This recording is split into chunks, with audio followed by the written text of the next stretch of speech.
दोस्तों, इस वक्त मैं आया हूँ आलिया संजर के घर पे। आपको पता है आलिया संजर वो शख्सियत है जिन्होंने लॉकडाउन में लेडीज़ पावर वुमन के नाम से जाना जाता था, जिनको जो आज भी काफ़ी जो बच्चियाँ लड़की लोग हैं हमारे पास, जो मेहंदी क्लासेस हो गए और सिलाई क्लासेस, ऐसे कितनी क्लासेस और ऐसे कितने इवेंट जो कराने में हाथ रहा है आलिया जी का। मैं बता दूं आपको, आलिया जी पावर वुमन के नाम से जानी गई लॉकडाउन में। और अब इलेक्शन का टाइम है तो इनसे तो सवाल बनता ही है, क्योंकि काफ़ी महिला ऐसी होंगी जो इनको देखकर पसंद करती होगी, इनके सवालों को पसंद करती होगी, इनके जवाबों को पसंद करती होगी। तो कहीं ना कहीं हम पहले स्वागत करते हैं। स्वागत है आलिया जी। बहुत शुक्रिया। सबसे पहले तो आपका बहुत ज़्यादा शुक्रिया जो आप लोगों ने मुझे इस काबिल समझा। सबसे पहले हम लोग एक दो सवाल करेंगे। सबसे पहला सवाल ये है कि अब बीएमसी के इलेक्शन आ गए हैं और चीता कैंप में हो गई है हड़हुड़। इसको बोला जाता है कि मैं भी। इससे क्या आने वाला फ्यूचर चीता कैंप का बेटर हो सकता है या जैसा है उससे बदतर होगा? लाजिम है, देखिए इतने सारे लोग एक साथ कंटेस्ट कर रहे हैं अपने ही एरिया के लिए। कोई ऐसा क्यों नहीं चाहता कि सब लोग मिलके एक या दो को लड़ाए, दो चार लोग रहे, फिर उसमें से कोई जीते। वो भी ईमानदार बंदा चाहिए। ऐसा नहीं कि वो अपना ही जेब भरे, अपनी ही प्रॉपर्टी बनाए और फिर गायब हो जाए, फिर दोबारा से कोई और पार्टी में गए, फिर आ गए, फिर दावे कर रहे। ऐसा इंसान नहीं चाहिए। आलिया जी, आप चीता कैंप में पैदा हुई, चीता कैंप में बड़ी हुई। पिछले 15 सालों में क्या लगता है आपको, चीता कैंप को जहाँ होना चाहिए था वहाँ है या हम लोग बहुत पीछे हैं अभी? हद से ज़्यादा हम लोग पीछे। जहाँ तक हम हमारा सवाल है, अब देखिए मैं लेडीज़ हूँ, मैं आपको बताती हूँ, यहाँ पे इतनी सारी प्रॉब्लम है हॉस्पिटल को लेकर के। इतने सारे फ़ोन आते हैं हम लोगों को कि यहाँ पे डिलीवरी का प्रॉब्लम हो रहा है, ऑपरेशन नहीं करवा रहे, इसकी छुट्टी उसकी छुट्टी। आप लोग असलियत में अगर देखा जाएंगे तो जो वोटर्स है वो लोग बोलते हैं यहाँ पे डेवलपमेंट नहीं हुआ। क्यों नहीं हुआ? क्योंकि आप लोग इलेक्शन के टाइम पे पैसे ले लेते हो, वोट अपना बेच देते हो और बाद में शिकायतें करते हो। सबसे पहले तो हमको है ना, हमारे हक पे खड़ा उतरना है। किसी की बात नहीं सुननी है। जो आपको ठीक लगता है, ईमानदार लगता है, जो आपको लगता है कि वो आपके हक के पैसे खाकर नहीं भागेगा, आप उसको वोट दे करके जिताओ, ताकि वो आगे जा करके हमारे एरिया को विकास करे, थोड़ा चेंजेस करे। एक सवाल ये भी है कि अभी जो है ऑफिसेस खुल जाएंगे बहुत सारे आपके एरिया में, हमारे एरिया में, ऊपर पूरे चीता कैंप में अराउंड कम से कम 100 ऑफिसेस खुल जाएंगे आने वाले वक्त में। और वो 15-15 दिन के लिए भाड़े पे लेके लोग खोल लेंगे। उसके बाद अपना 15 दिन बिजनेस बताएंगे कि देखो मैं, मुझे वोट दीजिए। तो जो हमारी लेडीज़ है, जो हमारे चीता कैंप की औरतें हैं, जिसमें से 40% जो एक जॉब करने वाले लोग हैं और 60% में सिर्फ 30% ऐसे हैं जो फैमिली वूमन है, मीन्स घर में जिनके हस्बैंड है, वाइफ हस्बैंड है, बच्चे हैं, ऐसे लोग हैं। बाकी जो 30% है वो कहीं ना कहीं बेघर है हस्बैंडों की तरफ से, कहीं ना कहीं अपनी माँ के घर पे जाके बैठे। इसमें ऐसा कोई रोल हो सकता है कि जो मतलब हमारा नगर सेवक आए आने वाले वक्त में वो उनके लिए बेहतरी करे? ऐसा कुछ हो सकता है जो मतलब नगर सेवक से मांग की जाए? एक्चुअल में ऐसा ही नगर सेवक हम लोगों को चाहिए जिनके पास डॉक्यूमेंट्स की प्रॉब्लम है, जिसके पास घर की प्रॉब्लम है, जिनके पास बच्चों को पढ़ाने के लिए पैसे नहीं होते, जो दर बदर भटकते हैं। उन लोगों को ऐसा एक नगर सेवक चाहिए जो उनकी मदद करे, उनका एक्चुअल में प्रॉब्लम जो है समझे और उनके कामों को आगे बढ़ाए। उनको यहाँ पे घर का जो भी मसला होता है, जो डॉक्यूमेंट्स का प्रॉब्लम होता है, वो सब सॉल्व करके दे।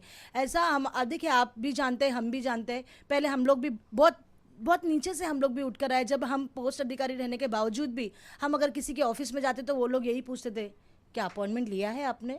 सर बिजी है, मैडम बिजी है। ऐसा नगर सेवक, ऐसा एमएलए, ऐसा एमपी लाके हमको फ़ायदा ही क्या, जिससे हम मिल नहीं सकते? वोट लेने के लिए आप लोग हमारी गली गली में आते हो, सर पे हाथ रख के दुआएं लेते हो, उसके बाद हम आपसे मिलना चाहते हो तो आप लोग पूछते हो कि आज बिजी है, कल आना।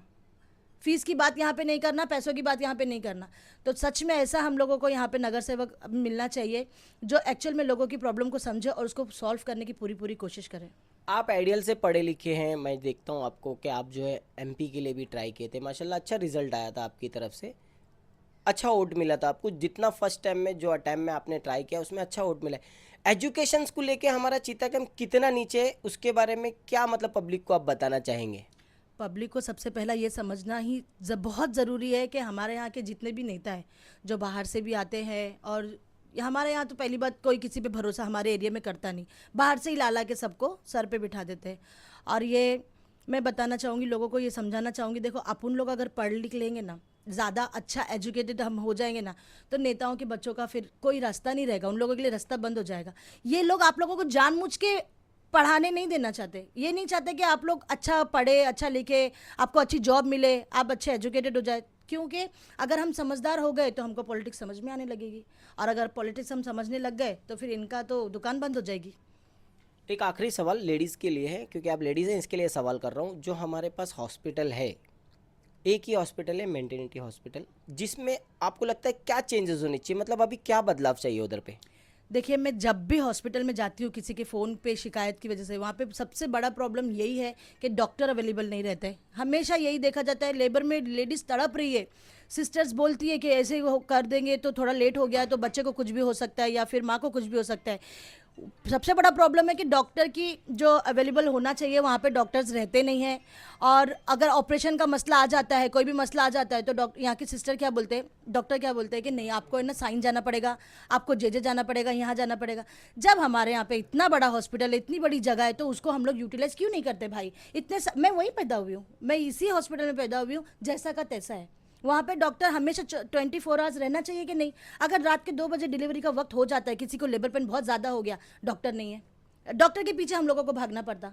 सबसे बड़ी प्रॉब्लम यह है कि वहाँ पे और भी सुविधा होनी चाहिए। सिर्फ क्यों इतना बड़ा हॉस्पिटल को सिर्फ हम लोग ने डिलीवरी का हॉस्पिटल क्यों बना के रखा है? अगर किसी को हार्ट आ गया, एमरजेंसी है, उसके पास 5 मिनट का वक्त है, उसको ट्रीटमेंट की ज़रूरत है, तो क्या हम कहाँ भागेंगे? उसमें यहाँ पे उसी के डॉक्टर क्यों नहीं है? अलग अलग किस्म के डॉक्टर्स यहाँ पे क्यों नहीं होते? ये सिर्फ लोगों को पैसा गुमराह करने का, ये पे इतना पैसा पास हुआ, थोड़ा सा प्लास्टर करके दिखा दो, इतना पैसा पास हुआ, ये सब सिर्फ अपने अपनी जेब भरते हैं। हकीकत में अगर कोई, मैं तो कैंडिडेट से बोलना चाहूँगी, हकीकत में अगर देखो कोई लड़ रहा है, आप जीतना चाहते हो तो ईमानदारी से लड़ो, ईमानदारी से जीत के डेवलपमेंट करो। वोटिंग के लिए हमारी जनताओं को क्या कहेंगे आप? बिकना मत, 500 और 1000 के लिए बिकना मत। अगर बिक जाते हो तो आने वाले 5 साल के लिए सवाल मत करना कि ये क्यों नहीं हुआ, वो क्यों नहीं हुआ। अगर आप चाहते हो कि आपके बच्चों का, आपका विकास हो और आपके एरिया में विकास हो, तो फिर बिकना मत। Thank you. जैसे मैंने बताया था आपको, एक पावर वुमन मैन जिसको बोला जाता है, उनके जवाब भी ऐसे होते हैं। तो ज़रूर मेरे वीडियो को लाइक और शेयर कीजिए। मैं आपसे बताऊं, मैं और भी लोगों से मिलने वाला हूं, तमाम लोगों से मिलकर उनके बारे में, नेता लोग से बात करेंगे। और अगर आपको कोई सवाल है तो मुझे कमेंट में ज़रूर ड्रॉप कीजिए। Thank you.